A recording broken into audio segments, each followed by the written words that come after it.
Hi, I'm Jacob Heilbrunn, editor of The National Interest, and I am here with Andranik Migranyan, who is also a valued contributor to The National Interest, an expert on Russia.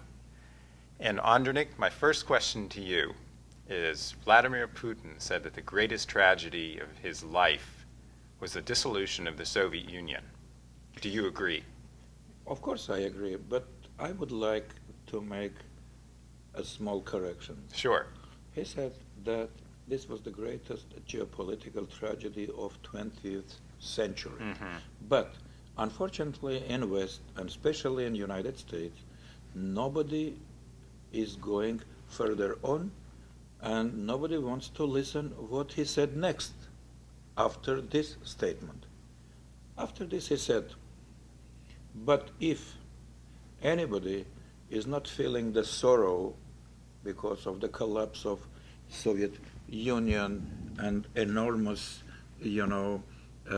problems and sufferings which happened in post-Soviet space, he doesn't have a heart, but who is trying to restore the Soviet Union, he doesn't have brains," which means he made a very balanced statement. But unfortunately, in Western media, is presented only first part of his statement, not the second part, which is completely explaining why he said this.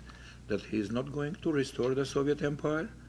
He is not, nostalgic of this empire, but he just feels that really the events which happened after the collapse of Soviet Union is equal to what happened after Atlantide, which was, nobody knows whether that existed or not in ancient times, but everybody is thinking what kind of civilization was there, and it was drawn, and, no trace of that civilization.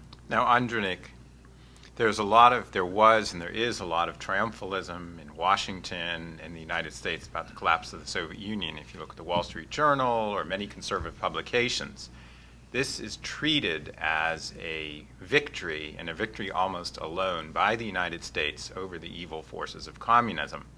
Why do you think the Soviet Union collapsed? Oh, I had this discussion with Professor Brzezinski right here in this hall last year, and when he said, "We won the Cold War," my response was that no, Soviet Union committed suicide. This was the suicide of superpower. The, But why did it commit suicide? that committed suicide because what is true absolutely, the system which was working in Soviet Union, and this is my, strongest, you know, disagreement with Stalin, or my accusation him as being incompetent. He created a system which couldn't work without him. He passed away, and systems ceased to work. Now, before he, That was yeah, inefficient. No, under Stalin, system was working. right. No, what I wanted to Russia say, won. Soviet Union won the war. Russia industrialized. Russia made the restoration after the Second World War. Russia was. The system was. I don't want to go in details because as a political scientist, I know all these nuances. What was the regime under Stalin, then under Brezhnev, under Khrushchev, under the others. But the main problem is that of course, in 60s and especially 70s and 80s, regime was very, very inefficient, not able to react adequately to internal challenges and external challenges. And regime had to be changed. But the way how regime was changed, that was the worst way, the worst leadership, and this regime could be modernized, and of course country had to be modernized, had to be opened, democracy, market economy, and individual your activities and freedoms, absolutely necessary, like Chinese are doing. But the way how this was done in Russia, this was total disaster. That's why I have a publication called Poverty of Leadership, and of course the lion's share of responsibility lies on Gorbachev and on that leadership at that time, who were incompetent, who were inefficient, who didn't have any idea how to change the system, keeping together the country. As a result, they lost the country. But what about the people who say Russia is right back in the same morass today? Its economic performance is abysmal. It has a personalized form of leadership. You have Putinism, but when you don't have Putin, then what happens? That's not true. The problem is that now, by the way, I took a look on this recent data. Russia moved, as Putin, promised, from 120 place to 20th place during his first tenure after returning back to Kremlin.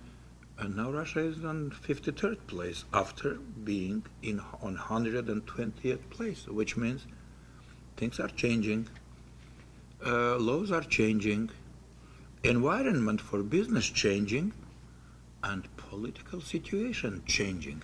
By the way, nobody could even imagine when Medvedev was asked several years ago, when you think direct elections of governors will return back to Russia. He said, who knows, might be in 100 years. Now it's there. Mixed system, majoritarian and, participatory systems are there, and all demands of radical opposition on political reforms there. We have more than 60 parties. Can you believe that?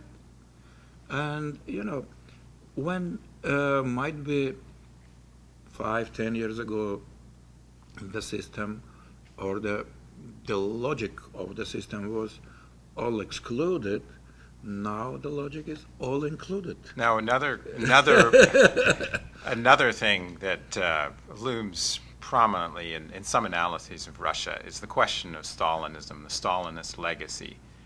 And the accusation again is that Russia has never confronted the Stalinist legacy since 1989, and that Putin, in fact, is offering a somewhat glorified, or there's a somewhat glorified version of Stalin that is now re-emerging in Russia. What's your take? That's not true.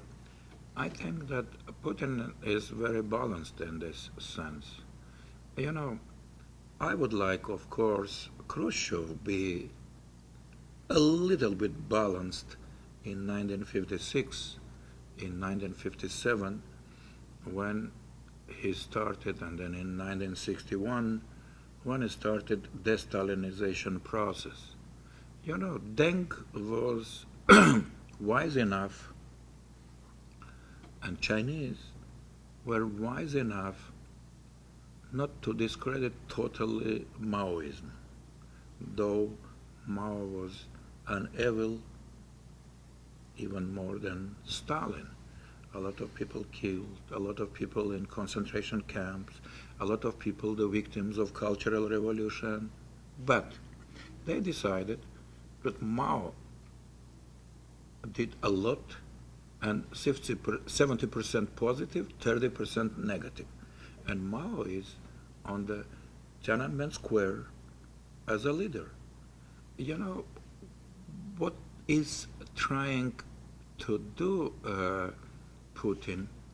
He is trying to go from one extreme into the middle, because you can say, and this was a tragedy for the whole generation during Perestroika period, and especially after the collapse of Soviet Union, for Russian elder population, they were told that their life was for nothing. They considered themselves as a lost people. They didn't have history, they didn't have any real achievements, their life was for nothing, And, the period when they lived, this was the darkest period in Russia's or Soviet history. And Putin decided, of course, to restore the continuity of Russia's history, to give these people, the whole generation, the sense of belonging to the nation.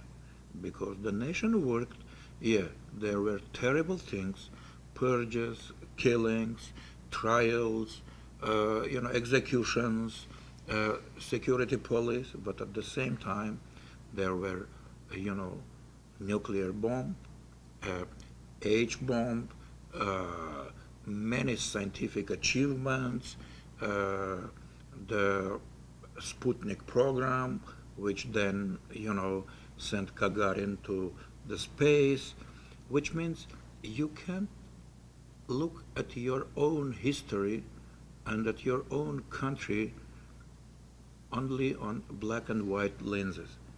You need to see the shades and to see the whole spectrum of the colors. Otherwise, of course, you can't have a real adequate vision.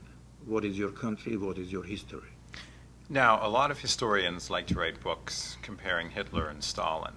And a German could say, well, under Hitler there was full employment, and there were other, people say there were good things about life under the Nazis. Isn't that a dangerous line of thinking, though, what you're proposing? No, because what is the problem? I am not a fan of Stalin. As I said, for me, his main fault is that he failed to create an efficient system for development of Soviet But was Union. Russia ever efficient? This is the problem. Why I am a fan of Deng Xiaoping? Because the guy created the model of efficient management, and we see since the start of the reforms endless, constant development, which is unbelievable success unheard in human history. That's why I consider Deng Xiaoping the greatest leader in all the world history. Do you think Putin admires him personally? I am sure that he admires him. I think that he considers himself as that kind of leader. Once when I was commenting the situation in Russia in late 2011 after elections in Duma, when this demonstration started, then in 1912 during the process of this presidential campaign, I made some, comparative analysis. What kind of response these popular uprisals can get? There are three kind of responses. Two known in Russian history and in many other histories.